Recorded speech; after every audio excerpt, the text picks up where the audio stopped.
I didn't really want any neighbours. I wanted a little bit of land and garden. And I did definitely want a project so that I could really make it exactly how I want it.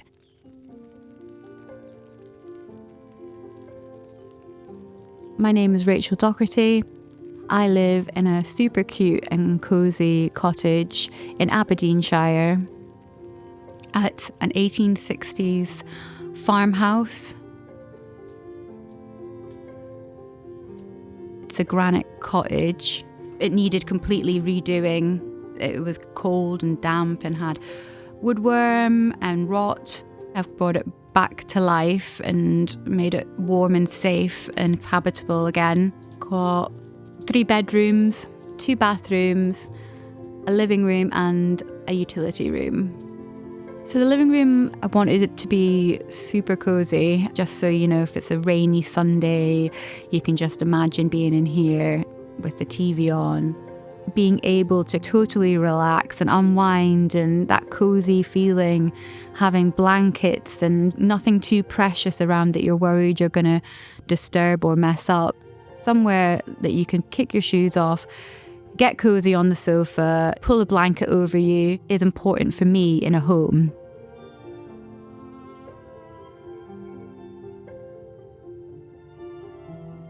I just love walking around the shops and finding fun things that I'll just look at on a shelf and I'll just think, oh, that looks so cute, or that's so silly. Nothing too serious, I guess. Just like to have fun with what I pop on my shelves. It's usually stuff that I've picked up from the charity shop for 50p or £1, and it's got no value, but it's something that I like the look of.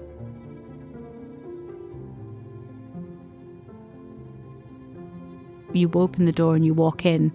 So I wanted that bright blue, wanted something really fun. So as soon as you walk in, you know what you're getting. And then pairing that back with the striped wallpaper. I really love stripes and checks because I've kind of got a similar colour palette. They're just my favourite colours.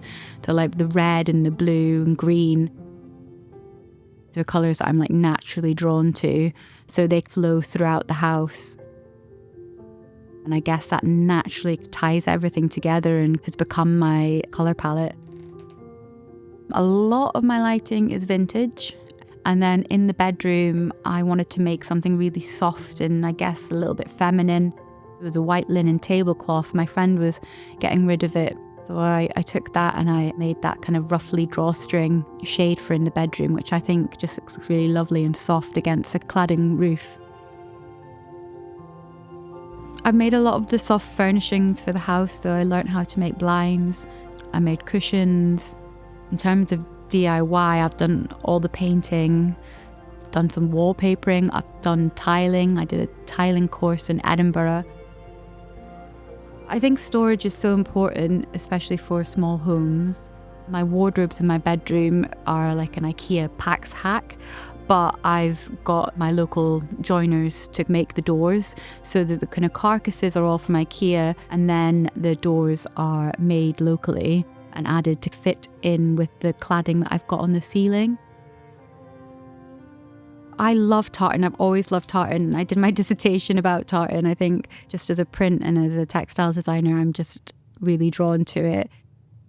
Anything that I see that's Scottish, I've spent hours searching on Etsy or Facebook or eBay, searching for Scottish quirky things. I'll buy it. I just want to have stuff like that around the house because I feel like it's so fun and a bit kitsch.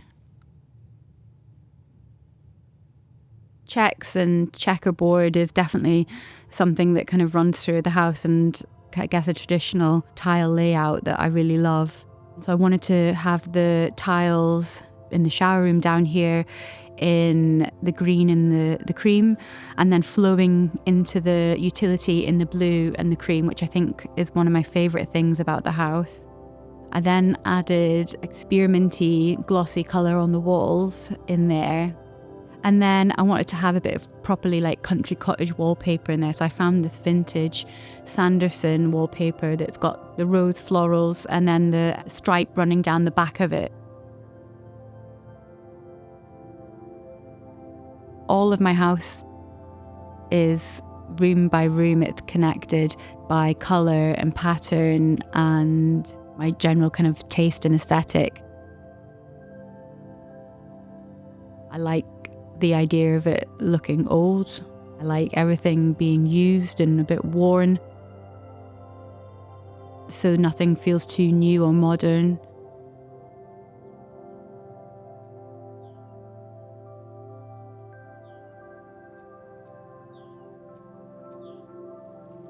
My cottage is from the 1860s, so it's been around a really long time. It's just a traditional farmhouse, so it would have had, the 2 bedrooms. I think originally it probably didn't have an upstairs. It's made of granite and it's solid. It was made to last a lifetime, really. I would say I'm a bit of a hermit, but I found that I needed to have a reason to get out of the house, be active and do something for myself and something for my brain. I exercise every day, every morning. Usually have a Sunday off, and Saturday I'll do the jazzercise class in the morning. And there's also lots of really lovely women there. And I've made friends, and it's just a really lovely community and something that I'm really happy to be a part of. There was no insulation in the house when I first got it. So now it's fully insulated. It has underfloor heating, and I do have an air source heat pump, but in the winter it does still get a little bit cold. So I'm saving up currently to get the wood burner, which I think will make such a difference. The pink bedroom is where I was sleeping when I first moved into the house. It's such a nice room. You're lying in that bed. I wanted the bed to be quite high because you can look out the window and you can see the fields and you can see the cows in the fields. I wanted it to be nice and light and bright because it's such a lovely room. It's south facing. I'm a bit of a stationery fiend. It's always been a dream to have a little studio and somewhere where I can just create. So I have a sewing machine that was my mum's from the 70s, and it's amazing. It's still going strong. I design handbags and accessories. I've been doing that for about 15 years now. When I was living in London, I was working for different high street brands. And then fortunate enough to be able to become freelance, which is the sole reason why I was able to move home and buy the cottage and do it up and kind of change my life, I guess.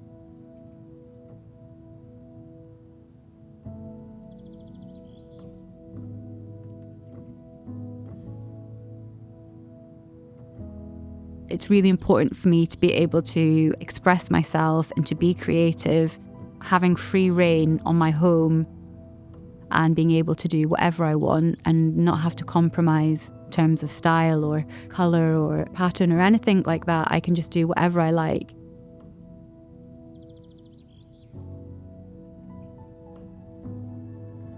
I have 3 bedrooms and it might seem quite extravagant, but I always had this dream that I'd have lots of people visiting me and I'd be filled with my family and my friends, and I like the idea of having those 2 extra guest rooms for whoever comes to stay. I really love the bathroom upstairs. It's completely cladded, and then that's where I got, as I was mentioning, some bespoke joinery in there. So I've got that medicine cabinet that opens, it's got shelves, and I've got the recessed shelves in there. I wanted that to feel proper Scottish cottage bothy type. When I was moving back, I had one niece, my niece Eve, and then my sister was pregnant with my second niece, Olive, and they're a really big, important part of my life. And I just had these dreams. They would be over here with their auntie, having sleepovers, and we'd just be having fun and having midnight snacks. So I wanted to make that room obviously another guest bedroom, but I thought if I could put 2 single beds in it, it would mean that they could both have a little bed each, and I've kind of tailored it a little bit for them, I bought a little antique doll's bed and just little things that I think that they would like.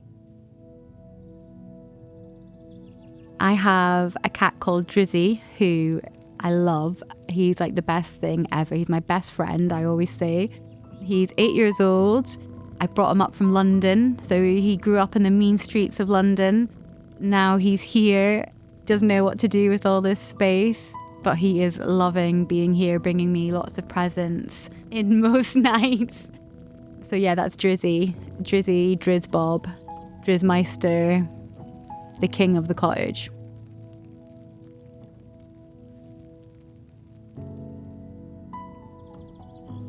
I really love the idea that all my friends, if they're coming up from London and they come to stay here, they just know they're going to have utter peace and quiet and total contrast to their daily life.